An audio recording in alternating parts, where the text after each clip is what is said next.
교회표 할까요? 교회표 시작. 나도 한 사람, 너도 한 사람, 한 영혼을 주님께로. 그래서 우리 교회는 부르심을 받은 교회, 보내심을 받은 교회, 세우심을 받은 교회인 줄 믿습니다. 아멘. 정말 믿으시죠? 아멘. 네. 한 주간도 잘 되셨죠? 네, 한 주간도 하나님의 보호하심과 은혜 속에서. 그런데 지난주 말씀 제목이요? 생각나나요? 네. 하나님의 시간 속에 머물며 들어가 머물라. 네, 맞습니다.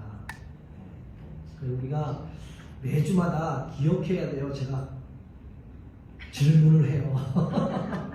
예, 정말 하나님의 시간 속에 들어가 머물면서 한 주간을 정말 하나님과 함께 동행하며 계셨는 줄을 주님의 이름으로 축복합니다.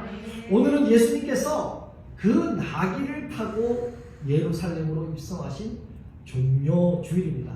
우리 사진 한번 볼까요? 사진 한번 보면 가운데 예수님께서 어린 나귀를 타고 예루살렘으로 입성하시죠. 근데 사람들은 어떻게 합니까? 자기 옷을 던져서 깔면서 마치 정말 그 레드카펫을 깔아주면, 예? 그런 식으로 깔아주면서 종려나무를 꺾어 흔들며 호산나 호산나 다윗의 자손이여 어서 오시옵소서라고 환영하는 그러한 오늘은 종려주일입니다. 이 종려나무 가지가 저렇게 있잖아요. 잎사귀가 이렇게 길잖아요.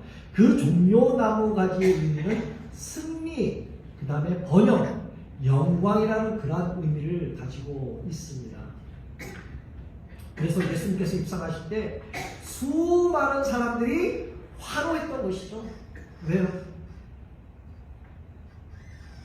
예루살렘에 우리 이스라엘의 회복시키는 예수님 왕으로 오셨으니까 모든 사람들이 환호했다는 것이죠. 어떻게 해요?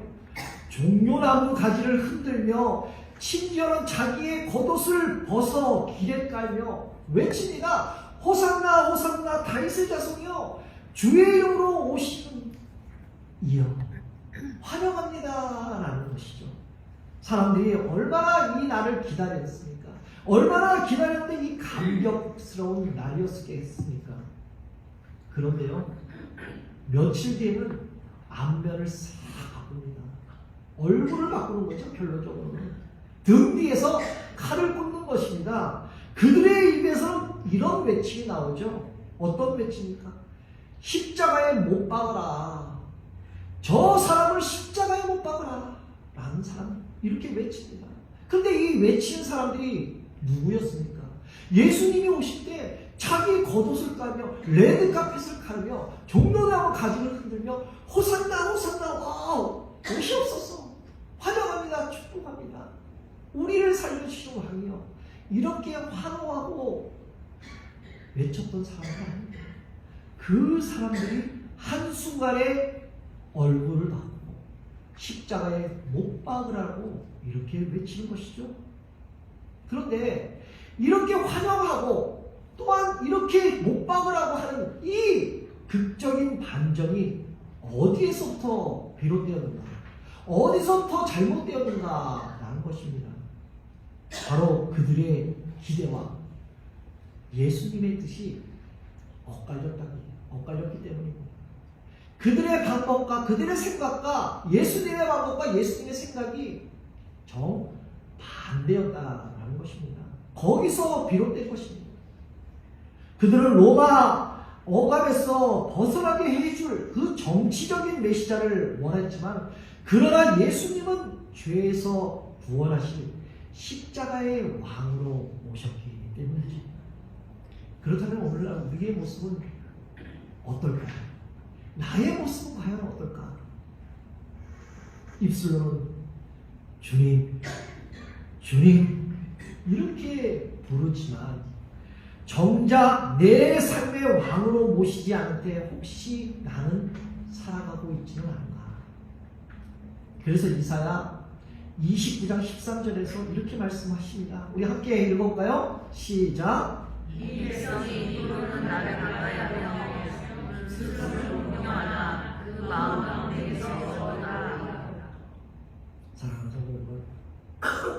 혹시 우리의 예배도, 우리가 부르는 찬양도, 우리가 하는 기도도 혹시 겉모양만 그럴듯하게, 멋있게, 아름답게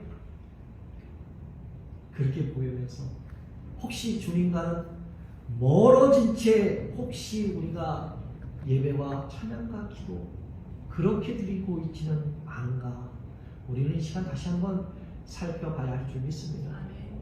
그리고 본문 8절에 보면요, 그들이 겉옷을 보고 길에 펴고 바로 종려나무가지를 흔들며 예수님을 맞이했습니다. 이 모습은요, 왕을 영접할 때 취하는 그러한 행동이었다는 것이죠. 바로 예수님을 다윗의 자손, 다시 말해서 민족의 왕으로 여긴 것이죠. 그런데 왜 이런 행동을 했다? 왜 이런 행동을 했는가?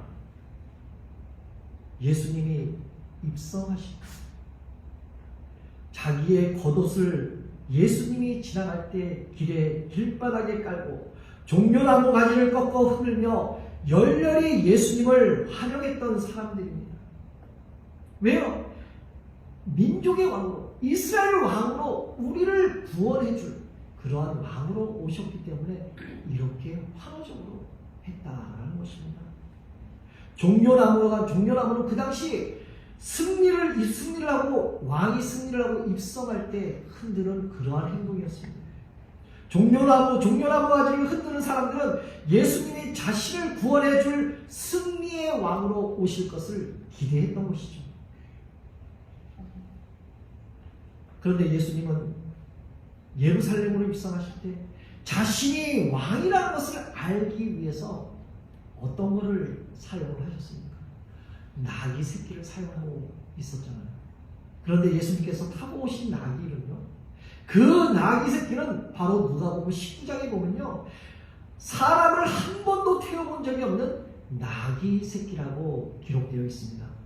예수님은 자기 인생에서 가장 중요한 순간에 사람을 한 번도 태워보지 경험도 없는 그 나귀 새끼를 쓰신 것입니다.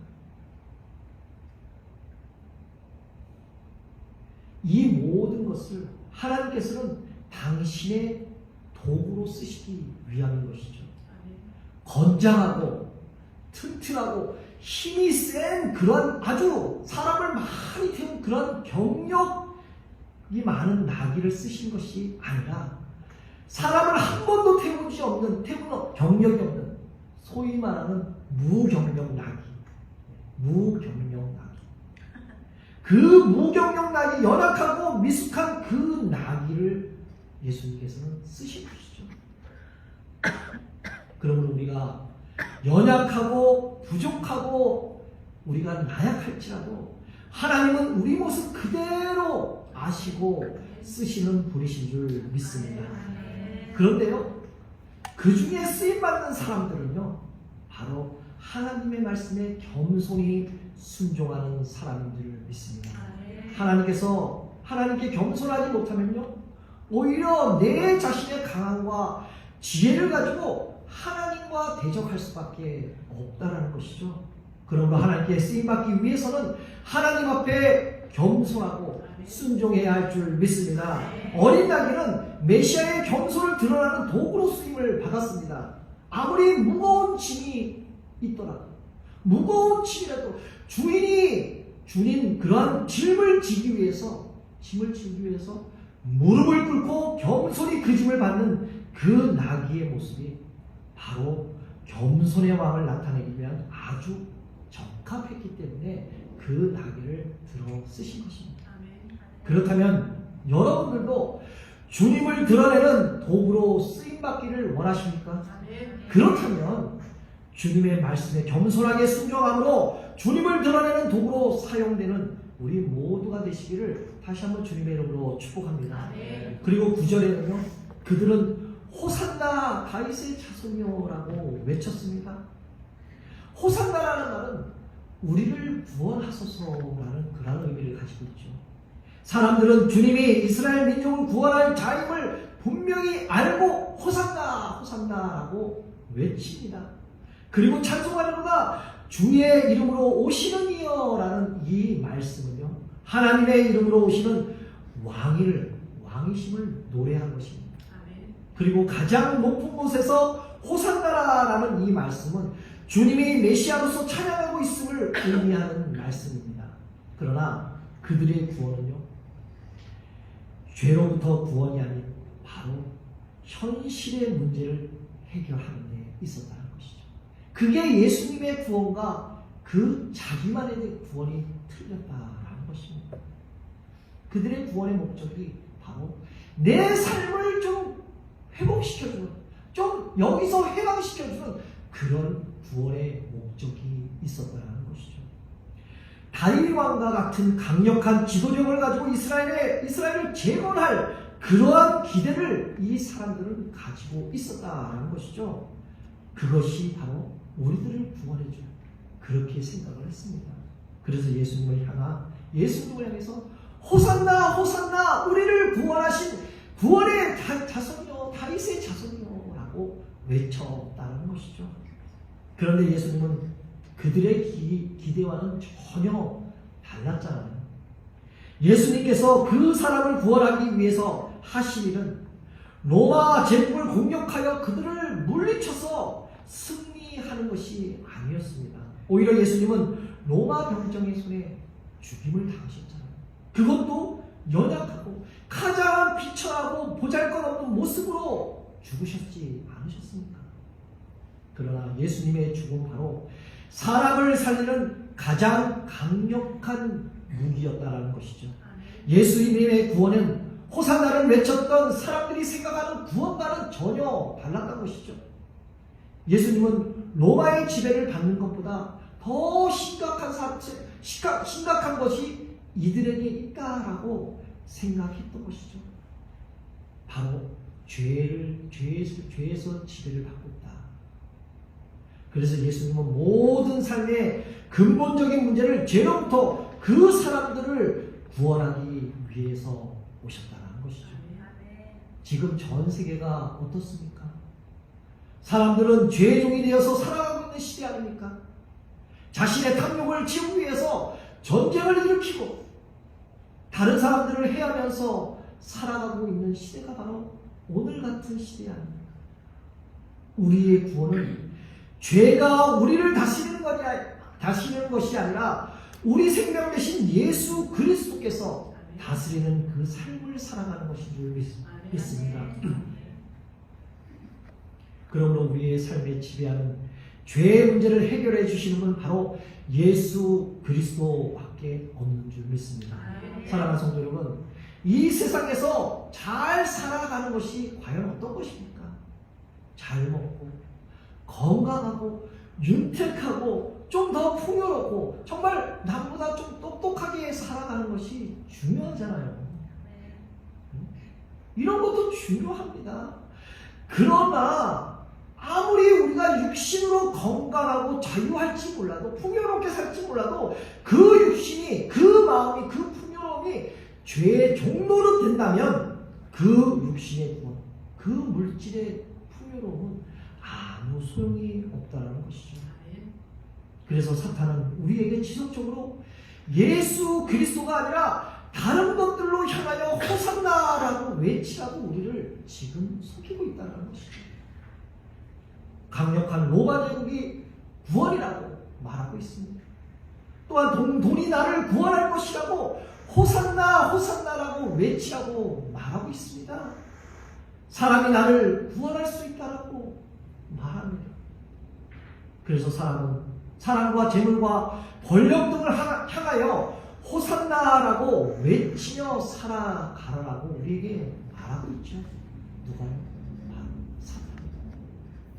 그러나 그러한 것들에 호산나 호산나를 외쳐봤자 그것은 구원이 아니라 도리어 죽음의 길로 더 가까이 갈 수밖에 없다는 것이죠.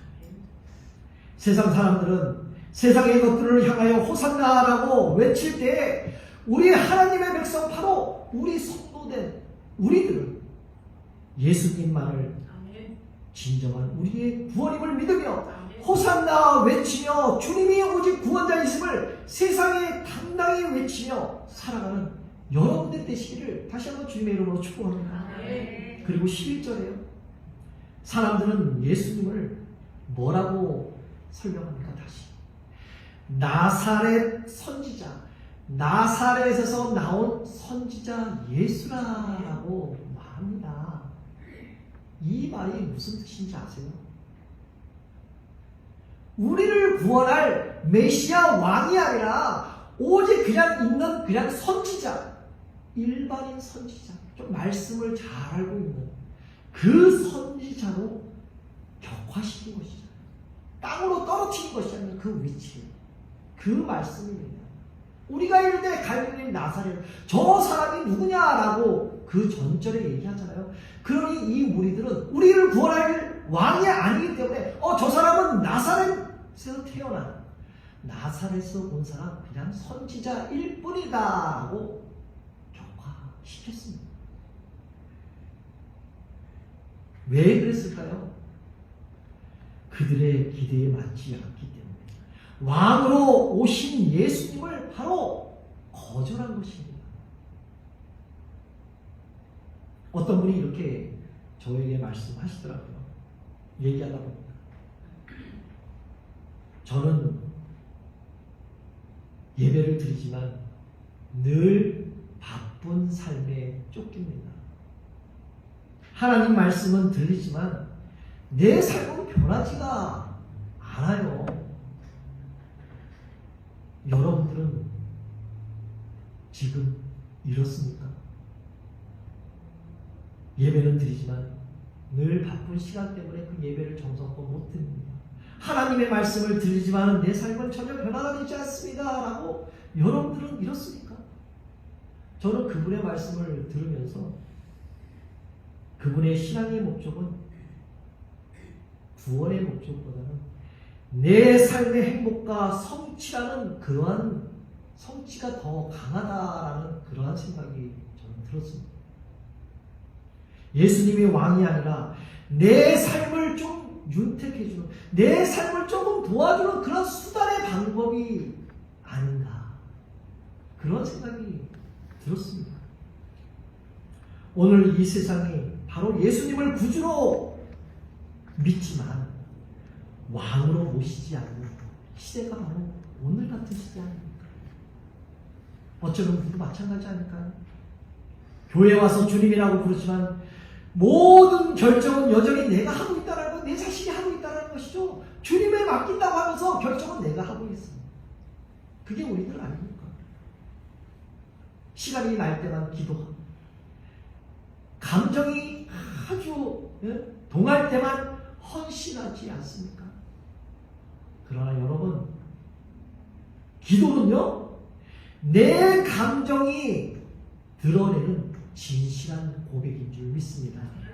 그 진실한 고백 속에 나오는 것이 바로 헌신이라는 거죠. 진솔한, 진정한 헌신이라는 것입니다. 시간이 날 때 기도하고 내가 조금 은혜 받는다고 헌신하고 그러는 것이 아니라 그 진솔하고 정직한 기도로 통해서 바로 헌신이 나오는 줄 믿습니다. 사랑하는 성도 여러분, 예수님이 여러분들의 왕인 줄 정말 믿으십니까? 그러면요, 왕 대신 예수님께 영광을 돌리시길 바랍니다. 그러면 진솔한 여러분들 그 겉옷을 펴고 레드 카펫을 예수님께 깔아보십시오. 예수님의 다스림을 받으며 그 명령에 따라 순종하며 살아가 보십시오. 정말 달라질 것입니다.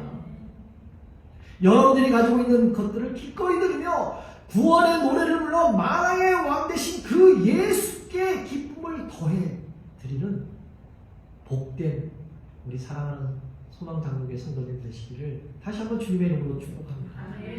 그런데요, 지금 예수님은 어디 계실까? 예수님이 어디 계실까?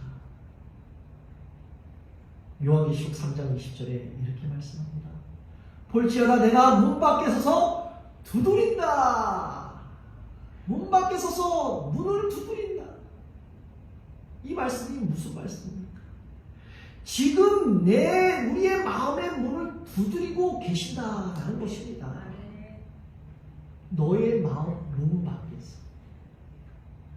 너의 마음에 들어가고 싶은데 내가 너에게 들어갈 수 있느냐라고 지금 문을 우리에게 두드리고 계신다라는 것이죠. 예수님은 우리의 환호를 기다리는 것이 아니라 진심 어린 영접과 순종을 기다리고 계신 줄 믿습니다. 그리고 예수님은요, 안타까운 백성들을 보고 누가복음 19장 41절에 이렇게 말씀하고 있습니다. 가까이 오사 성을 보시고 우신다. 이 말 뜻이 무슨 말이겠습니까? 왜 우셨을까요? 왜 예수님이 그 예루살렘 성을 보고 왜 우셨을까요? 바로 사람들이 겉으로는 예수님을 환영했지만 실제로는 그 예수님을 거절했기 때문에 예수님은 그 예루살렘 성을 바라보며 우셨다라는 것입니다. 오늘날도 마찬가지 아닐까요? 오늘 우리의 예배와 삶은 과연 어떻습니까? 입술로는 주님만을 부르지만 여전히 내 인생의 주인은 예수님이 아닌 바로 내 자신이 아닙니까? 사랑하는 성도 여러분, 예수님은 종려나무 가지와 나귀 그리고 호산나의 외침을 통해서 자신이 이 땅의 참된 구원자로 이 땅에 오셨음을 분명히 선포하셨습니다. 그런데 세상은 여전히 미움과 전쟁이 또한 폭력과 차별과 탐욕과 죄로 물들고 있지 않습니까? 이 모든 문제가요, 어디서부터 왔습니까? 죄에서 비롯된 것이지만 그 죄에서 우리를 구원하실 분은 오직 예수 그리스도 한 분뿐인 줄 믿습니다. 그래서 우리는 외쳐야 하는 것이죠. 우리는 세상에다 외쳐야 됩니다. 십자가에 달려 무기력하게 돌아가신 그 예수 그리스도에 대한 그 한 분만을 내 영혼과 이 세상을 구원하실 참된 왕이심을 우리는 당당히 세상에 외쳐야 됩니다. 그러므로 세상 사람들과 같은 눈에 보이는 그 권력과 재물과 또한 사람들, 더 큰 폭력이 내 구원자라고 외치는 것이 아니라 십자가에 달려 죽으신 그 분이 나의 영혼을 구하고 이 세상으로부터 이 세상을 죄악으로부터 구원할 유일한 분이심을 우리는 당당히 외쳐야 할 줄 믿습니다. 우리의 삶은 좀 힘들고 어쩌면 죽을 것 같은 그 순간에도 불구하고 예수님을 향하여 호산나 호산나에 대한 그 외침으로 주님의 구원을 경험하시기를 바랍니다. 그리고 주님의 구원자가 되심을 증거하는 사람의 손에 한 번도 사용되지 않는, 다시 말해서 세상에 때묻지 않는 그 나귀와 같은 존재로 쓰임받는 우리 모두가 되시길 다시 한번 주님의 이름으로 축복합니다. 사랑하는 성도 여러분, 오늘 예루살렘 성으로 입성하신 예수님을 향해 사람들은 외쳤습니다. 호산나 호산나 다윗의 자손이여 라고 외쳤습니다. 그들의 외침은 얼마나 뜨거웠습니까? 얼마나 황송했습니까? 얼마나 목소리가 컸겠습니까? 손에 들려 종려나무를 흔들며 그들의 겉옷까지 깔며 마치 그분이 왕으로 오시고 내가 그분을 모시게 됐듯이 그렇게 행동을 보였잖아요. 그런데 나중에 알고 보니 그들의 마음은 달라졌다는 것이죠. 알고 보니 자신들의 기대와 다른 왕이 오셨다는 것이죠. 칼을 들지 않고 정치적 구원을 이루지 않는 그 십자가의 왕은 그들의 결과에, 그들의 마음에는 맞지 않았던 것입니다. 그 결과 겉으로는 환영했고 그 입술은 며칠 뒤 그를 십자가에 못 박으라 라고 외쳤습니다. 그렇다면 오늘 우리의 예배, 우리가 드리는 그 예배의 모습은 어떠합니까? 아까도 말씀드렸지만 우리가 모든 것을 하나님께 맡겨 드린다면서 우리의 주인은 예수님이 아니고 내 자신의 존재로 살아가고 있다는 것이죠. 주님은 우리의 겉모습보다 마음속의 진솔한 고백을 원하시고 계실 줄 믿습니다. 그러므로 주님을 향한 거칠애가 아니라 진짜 왕으로 모시는 믿음의 자리로 우리의 자신을 초대하고 계시고 있는 줄 믿습니다. 이제 말씀을 맺겠습니다. 오늘 성찬을 대하면서 이렇게 고백하지 않으시겠습니까? 주의 옷자락을 만지며 주의 두 발 앞에 엎드리며 그 사랑이 나의 마음 녹아지 나의 마음을 진솔하게 드립니다 라고 혹시 이 성찬을 받으며 성찬을 받으시지 않겠습니까? 이 고백이 단지 노래의 가사가 아니라 여러분들 마음 깊이 곳이 터져나오는 그 진심의 고백이 되시기를 주님의 이름으로 축복합니다. 주님은 겉모습으로 환영하는 것이 아니라 마음 깊은 곳에 들어있는 진실한 영접을 기다리고 계시는 줄 믿습니다. 주의 옷자락을 만지면